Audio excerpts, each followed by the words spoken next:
My wife, Benedicta, has led one of the most amazing and dramatic lives of anyone I've ever known. In her childhood, she was forced to quit school and sell food from door to door just to enable her and her elderly stepmom to survive. At the age of 14, she went to work for a man as a housemaid. He required her to cook, clean, do farm work, and serve as a nanny to his children. She was forced to get up at 4 a.m. to begin her duties, but worse than her enormous workload was the fact that the man for whom she worked had a hot temper and frequently beat her savagely. At the age of 20, with no support and very little money, she moved to the huge city of Lagos. And 1 year there, she experienced a terrible sickness, and at one point she lay on the floor of her room so weak she could not move, and even her desperate prayers involved only the moving of her lips. She had no strength to pray aloud. At last she became comatose and suddenly found herself in a beautiful place where an angel gave her a tour of heaven. After a while, she found herself back in her tiny room where she sobbed for a long time, knowing that all her problems and her sickness were still with her. Eventually, Benedicta recovered, and a few years later, she attended an evangelistic meeting held by an American evangelist, and that evangelist was, of course, me. We met. We developed a telephone courtship after I returned home, and eventually I returned to Nigeria and married her, after which we began to minister together as a team, both in evangelism and in an unusual YouTube ministry called Beat Diabetes. Benedicta has written her life story in an autobiography titled When Destiny Calls. You can get this book either as an ebook or a paperback on Amazon. Just go to their website and type Benedicta Pollock in the search engine. You'll be amazed, blessed, and inspired as you read of the faithfulness of God in the life of a girl and then a woman who learned to trust in and call on God.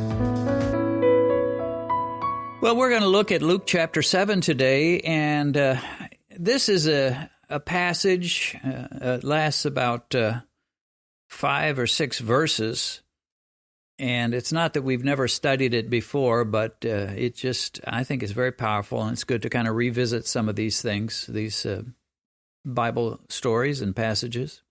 This is from the Gospel, from the life of Jesus, and it has to do with John sending some messengers to Jesus. And this is kind of a shocker when you first read this, when you think that John seems like he's doubting Jesus a little bit. I'm not sure that he really was, but let me just read the passage and then we'll kind of break it down.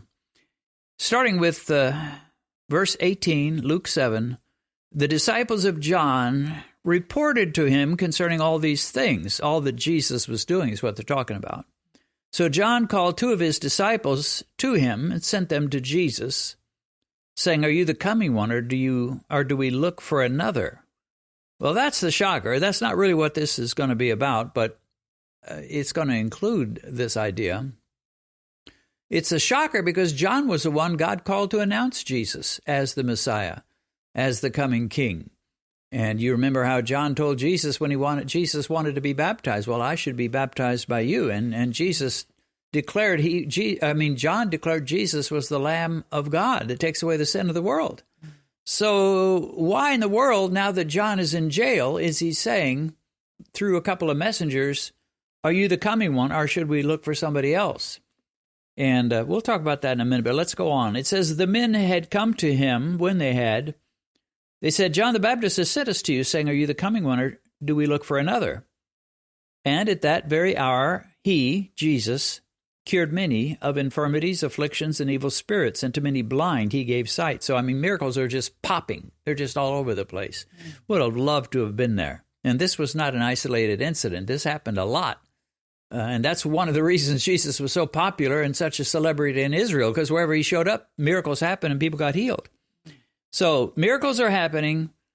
The Bible describes them as people being cured of infirmities, afflictions, evil spirits, and even the blind receiving their sight. So what was Jesus' answer? His cousin, John the Baptist, has sent guys saying, are you really the coming one? Are you really the Messiah? So Jesus told the messengers, go and tell John the things you've seen and heard. In other words, you've been to a miracle service here. You've seen all these miracles. Go tell John what you saw, what you heard. Miracle service. What's that? I like that, miracle service. Right, miracle service. Write that down. So Jesus says, go tell him what you saw and what you heard, that the blind see, the lame walk, the lepers are cleansed, the deaf hear, the dead are raised, and the poor have the gospel preached to them. And blessed is he who is not offended because of me. And really that last line is sort of the one I want to camp on in this study, but let's just go back for a minute and talk about what in the world was John doing asking if Jesus was the coming one. My personal feeling is that it wasn't quite as bad as it sounds. That, it sounds like John just became an unbeliever and just, well, are you really the coming one? What was the problem with John? Well, I think the problem was John probably had a wrong idea about what Jesus had come to do. He knew he was the Messiah. God had shown him that. But God had not shown him everything about Jesus and his ministry and what it was going to involve and what it was not going to involve. And John assumed Jesus was going to come as a mighty king and deliver Israel from the grip of Rome and from being subservient to the nation of Rome. And that wasn't happening. Not happening at all. He was healing the sick. He was preaching good news. He was telling people about the Father and teaching about the Father, but he certainly was not setting up a revolution. And maybe John thought he should. I personally feel that it's quite likely John was trying to just sort of poke Jesus, like, let's get started here, cousin. Let's get this revolution going. Are you the coming one, or are we going to have to go find somebody else? Not that he was saying you're not the coming one, but that he was kind of the way you might, let's say a mother who knows her child is the smartest kid in his class, but he's been not doing his homework. She says, are you really the smartest, or is there somebody better than you? Well, she knows he's the smartest, but she's just trying to prod him to start studying. I think John was trying to prod Jesus to start the revolution. I mean, it's just a guess because the Bible doesn't say, but one way or the other, John was not exactly happy with what Jesus was doing and with what he was not doing. And what he was not doing, as I said, was to start a revolution. And he was also not getting John out of prison. Maybe John thought with all his power and his miracles and as much of a celebrity as Jesus was, he could just demand that John be let free from his prison. And it wasn't happening. So he sends this message to Jesus, and Jesus says to the messengers, the people John sent, why didn't John go himself? Well, he was in jail. He couldn't go. So he had to send a couple of his buddies to go say this to Jesus. Jesus tells the messengers, I want you to go back and tell John what you just saw in this meeting, in this gathering. Miracles, flying, popping, happening like crazy. And not just somebody getting healed of a headache or someone who had a bad night's sleep and their neck is kind of hurting them and now it's better. I mean, we're talking major miracles, blind people seeing, lame people walking. I mean, just lepers, suddenly their skin is clear. Amazing miracles. He says, you go tell him that. In other words, God's still with me. God hasn't left me. I'm still doing the miracles. But what I want to focus on is that last statement. Blessed is he who is not offended because of me. I think that's very powerful for us today. Blessed is he who is unoffended. Now, to really understand and get this, we have to recognize that offense is different in the Bible than it normally is for us today. When we talk about somebody being offended, we a lot of times mean, well, they got their feelings hurt. Let's say here's a lady who's overweight and she's talking to someone and he describes some other lady as being fat, and she gets offended because he talked about somebody being fat and she's kind of fat herself. So she's offended. Her feelings are hurt. But in the Bible, usually when it talks about being offended, especially when Jesus talked about it, he's talking about being knocked out of your place of walk with God, offended. You're made to stumble. That's probably the best definition of New Testament offense. You're being made to stumble away from God. So he says, blessed is he who is not offended because of me. Well, why would he say that to John? Why would he send messengers to John to say, blessed is he who is not offended? Because John was on the verge of being offended. Because Jesus wasn't doing exactly the way he thought he should. Well, this, again, we're not John the Baptist, and we're not in a situation where Jesus is on the earth, so you might say, well, this has nothing to do with us. Actually, it has everything to do with us. Because even though he's not on the earth, and even though we're not John the Baptist, a mighty prophet and preacher and so forth. We can get offended. And how do you get offended in this Bible way? I'm not talking about get your feelings hurt because someone said something you don't like, but how do we get offended in this Bible way that is made to stumble spiritually? And the way we get offended is we have expectations about God, what he should do for us. How quickly should he answer our prayers? And what should our life look like? And as long as God is doing things the way we think he should, and as long as he's answering our prayers quickly, we're good. We're happy. God's doing good. You know, God's on the throne. We're praising God. We'll enter his courts with thanksgiving in our hearts and enter his gates with thanksgiving in our hearts and in his courts with praise. But if God should ever start doing things differently than we suppose he ought to, that's when we can get offended. It's like, oh, God, why did you let this happen? Or why didn't I've been praying for a year and you still haven't shown any sign that you're going to answer this prayer? I'm offended. We won't say that, but that's how we feel. And sometimes we even want to punish God for not doing things the way we like. So you say, well, how can you punish God? Well, people draw back. It's like, well, if God's not going to do this for me, or if he let this bad thing happen to me, I'm not going to be reading the Bible very much. I'm not going to go to church so often anymore. You won't find me doing a lot of praying. Look what God did for me, or look what he didn't do for me. So in our own little way, we think we're going to get even with God by drawing back away from him. What's happened? We've been offended. We've been made to stumble because he didn't do things the way we like. All right, well, I've been talking a lot. What say you about this situation? Have you ever been offended or tempted to be offended? Well, yeah, I may say that I have, tempted to be offended. Like the other day I woke up, all the A campaigns, I don't know how it came about. I was calling on God like, when you're under pressure or something's going, you'll be like, Lord, where are you? God, as if God is the one that did it. God was like, I didn't do that. You told me. He gave you a single word. I didn't do this. And it kind of helped resolve things, didn't it? Yeah, I didn't do that. The devil did that. So I'm like, okay, Lord, you just, dissolved the whole problem. So sometimes I'll be like, John was under pressure, okay? You have been arrested and you are in jail. The ministry, of your life that you are doing has come to a full stop. Yeah, it's been shut down, and God had never told him in advance that was going to happen. Yeah. As far as John knew, he was going to be around, for years and years, preaching and stirring up revival and doing all kinds of great things, and suddenly he's in some dark, damp jail, can't do a single thing, and he's like, well, I sure never thought this. God, what are you doing? Go ahead. Yeah, so when he was like, God, what are you doing? And then maybe he was like thinking that cousin Jesus will go, gather some soldiers and, kind of let's go and break, cousin out. And I'll start a revolution or kind of a thing that would be like he's listening from the jail. Is anything going on in the town? Is anything going on in the city? Is Jesus, on the edge of kind of fighting or trying to do something, in that area? They were like, no, he's doing none of that. And he's like, okay, go and ask him, is he the one? Yeah.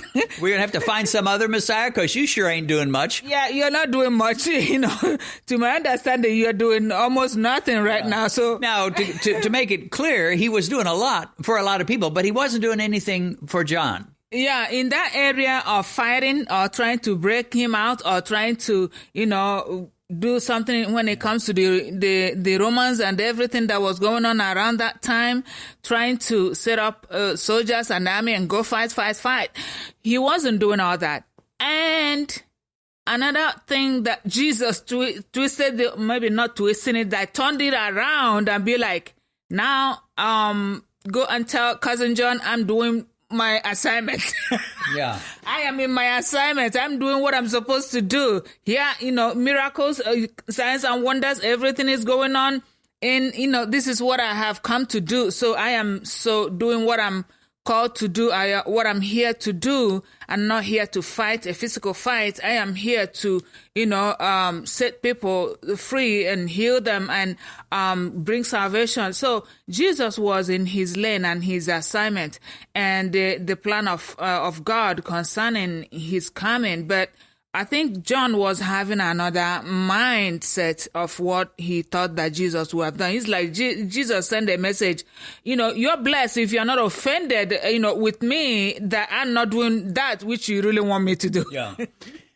Well, and the thing that this tells me is, John got some things very, very right because God spoke to him. God told him, you're going to announce the Messiah, and he surely did. Yeah. God told him, you're going to preach righteousness, and he surely did. And in a lot of ways, God had told John what his mission was, and he even told him, now, here's how you know the Messiah.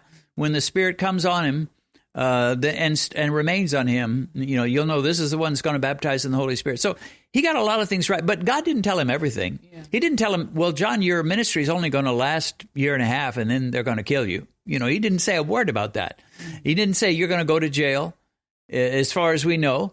He didn't. There's a lot of stuff that came as a surprise, but some things were exactly what God had told him.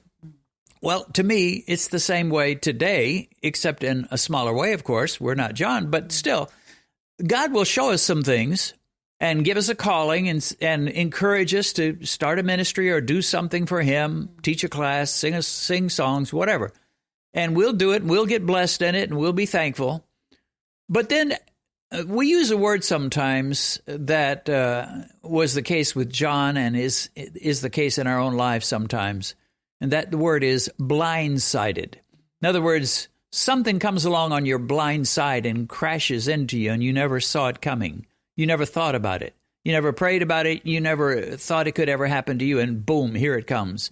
And I think that's what was going on with John. He was blindsided by being put in jail, and Jesus is offering no assistance. Jesus was an influential person. I mean, he was like the big celebrity in Israel. Even the Romans knew about him.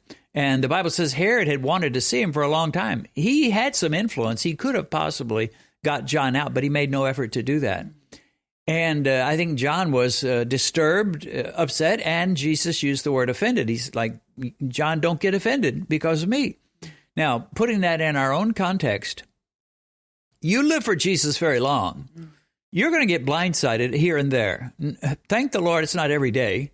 But once in a while, something's going to come along on your blind side and crash into your life that you didn't want, you didn't expect, you didn't pray for, you didn't pray against, you just never thought it could happen to you, and boom, here it is. You've been blindsided. And the question is, what are you going to do with that? Are you going to blame God? Or are you going to say, well, God, should I look for some other God because you're sure not doing me very good? No.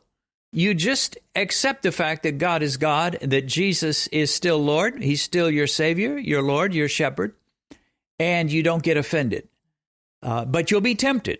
And in my own life, I can look at several key points in my life. It doesn't happen every day, thank the Lord. In fact, most days are just ordinary days that are just fine. But there have been a few points in my life where I was tempted to be offended, but I didn't get offended. Christ kept me and preserved me and brought me through that. But there are some people, they get offended, and they get knocked completely out of their walk with Christ.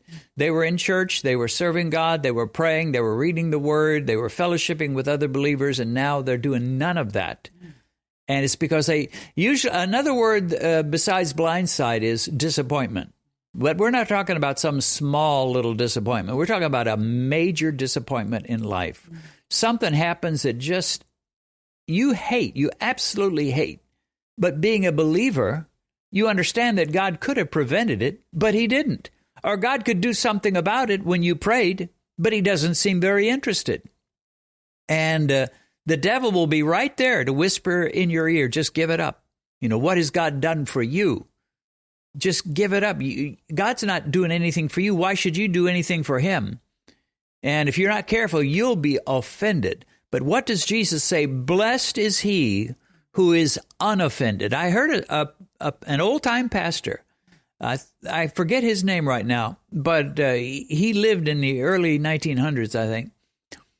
And but they recorded a sermon of his, and the title of the sermon was "Blessed Are the Unoffended," the ones that don't allow life's disappointments, those situations that blindside you and come at you when you weren't expecting, and they hurt you. You don't like it. You're not happy. But you're still unoffended. You're still serving God. You're still thanking God. You're still going to church. You're still living for God. You're still reading the Word. You're still talking to God. You know, you may be disappointed. You may not be happy about it, but you're unoffended. So the word of Jesus is, blessed is he or she who is unoffended.